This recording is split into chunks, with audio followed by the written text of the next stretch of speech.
बुरहानपुर का असीरगढ़ किला और शिव भक्त अश्वत्थामा की पौराणिक कथा। मध्य प्रदेश के बुरहानपुर जिले में स्थित असीरगढ़ किला एक ऐसा रहस्यमयी किला है जो अपने भीतर सैकड़ों वर्षों के इतिहास और अनकहे रहस्यों को समेटे हुए है। ये किला सतपुड़ा पर्वत श्रृंखला की ऊंची पहाड़ियों पर बसा हुआ है और इसे दक्षिण का द्वार कहा जाता है क्योंकि यह उत्तर भारत और दक्षिण भारत को जोड़ने वाला एक प्रमुख मार्ग रहा है। परंतु इस किले की सबसे बड़ी पहचान इसकी अद्भुत और रहस्यमयी कथा से जुड़ी है। कहा जाता है कि इस किले में आज भी महाभारत काल के अमर योद्धा अश्वत्थामा का वास है। ये कहानी केवल लोकविश्वास नहीं बल्कि आस्था, श्रद्धा और रहस्य का संगम है। महाभारत काल में गुरु द्रोणाचार्य के पुत्र अश्वत्थामा एक महान योद्धा और भगवान शिव के परम भक्त थे। जब कुरुक्षेत्र का युद्ध समाप्ति की ओर बढ़ रहा था और कौरवों की पराजय निश्चित हो चुकी थी, तब क्रोध और प्रतिशोध में अंधे होकर अश्वत्थामा ने पांडवों के 5 पुत्रों की हत्या कर दी। जब श्री कृष्ण को ये ज्ञात हुआ तो उन्होंने अश्वत्थामा को एक भयंकर श्राप दिया कि वह अमर रहेगा लेकिन कभी शांति नहीं पाएगा।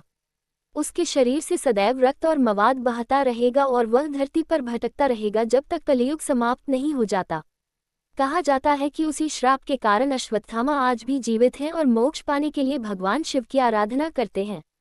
स्थानीय जनश्रुतियों के अनुसार असीरगढ़ किले के भीतर एक प्राचीन मंदिर है जिसे गुप्तेश्वर महादेव मंदिर कहा जाता है।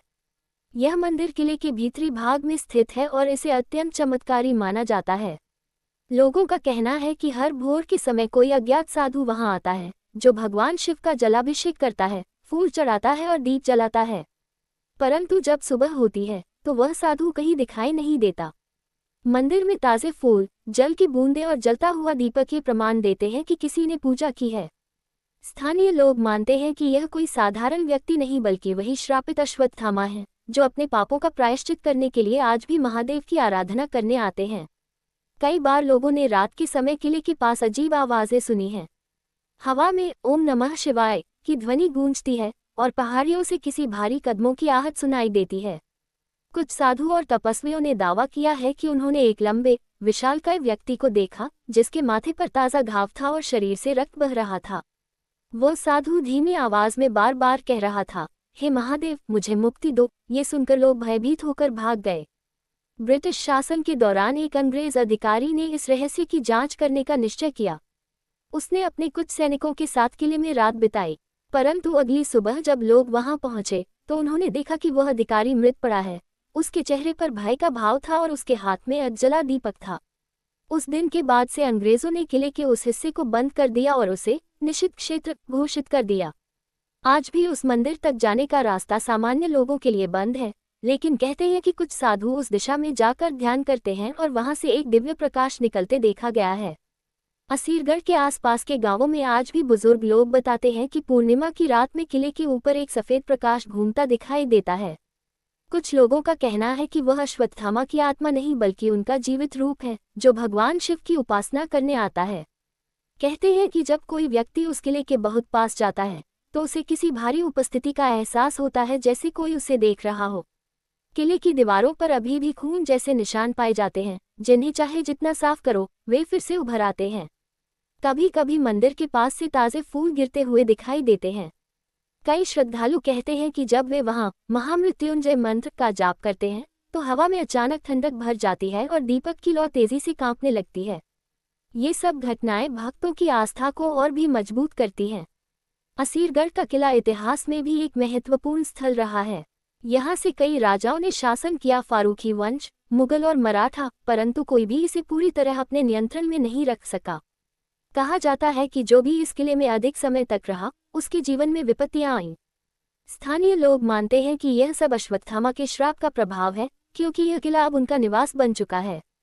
हर वर्ष महाशिवरात्रि के अवसर पर बड़ी संख्या में भक्त यहाँ आते हैं। लोग मानते हैं कि उस दिन अश्वत्थामा अवश्य आते हैं और भगवान शिव के चरणों में भक्ति अर्पित करते हैं।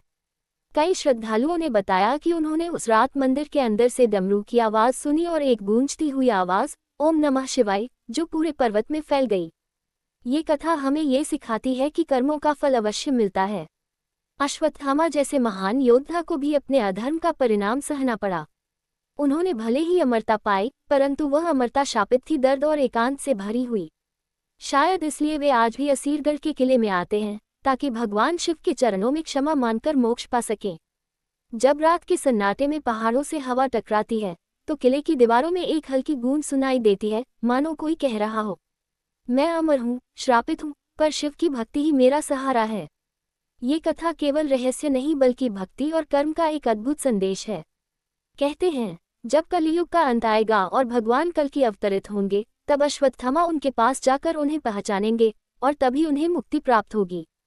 तब तक वह इस पृथ्वी पर भटकते रहेंगे और उनका प्रमुख निवास रहेगा बुरहानपुर का असीरगढ़ किला। ये कथा केवल लोकमान्यता और श्रद्धा पर आधारित है। इसमें किसी धर्म, व्यक्ति या समुदाय के प्रति कोई नकारात्मक भावना नहीं है।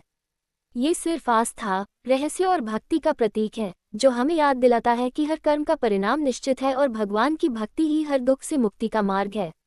ये है बुरहानपुर के असीरगढ़ किले और अमर योद्धा अश्वत्थामा की पौराणिक कथा, जो आज भी रहस्य, रोमांच और भक्ति का जीवन प्रतीक बनी हुई है। जड़ी बूटी। ओम नमः शिवाय। फाय हर हर महादेव। जड़ी बूटी।